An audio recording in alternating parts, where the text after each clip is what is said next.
azafady raha nisy nentinataoko ny olombelo mety ho diso ndraindray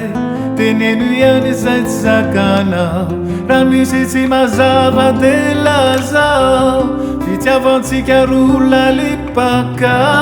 efa tena nazo laka toy ny voninkazo tsara faka aleo miresaka de tsy mifanambaka ampitapitao za evitrao fa mankarary fora tazominao mianatra mifampiaino isika ialana amizay no mety ho disatisa ampitapitao za evitrao fa mankarary fora tazominao aleo mifampiresaka fontsika tiko de tiko ny fiarantsika mba ho fitaratra tsara tokatramotsika mpifankaty sady tena ty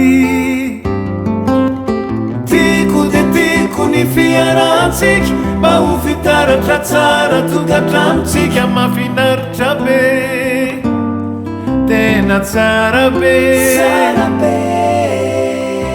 tsy voatery ny tsarano iainana fa mivady badikanytsika sy tomany izay no lalam-piainana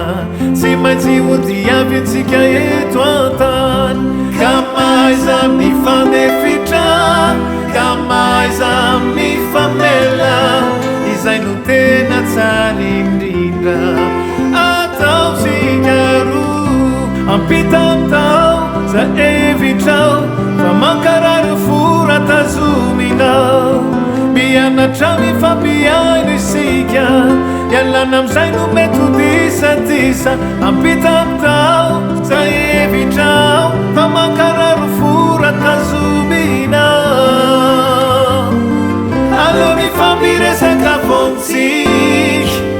tiko de tiko ny fiarantsika mba ho fitaratra tsara tokatramotsika mpifankaty sady tena ty tikanao tiko de tiko ny fiarantsika mba ho fitaratra tsara tokatramotsika mafinaritra be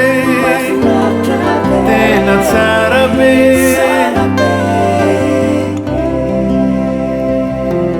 mitanjotsika de ho mandraky izay ny fiarana aleo alany ireo aiay fa ifampatoky manjaka eo amintsika ny fifankatiavana raha izay no atao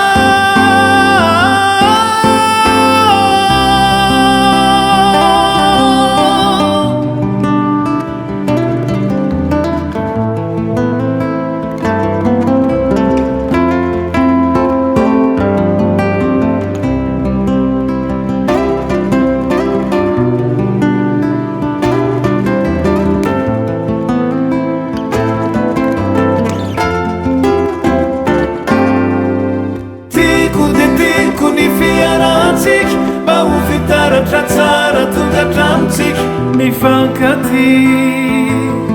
sady tena ty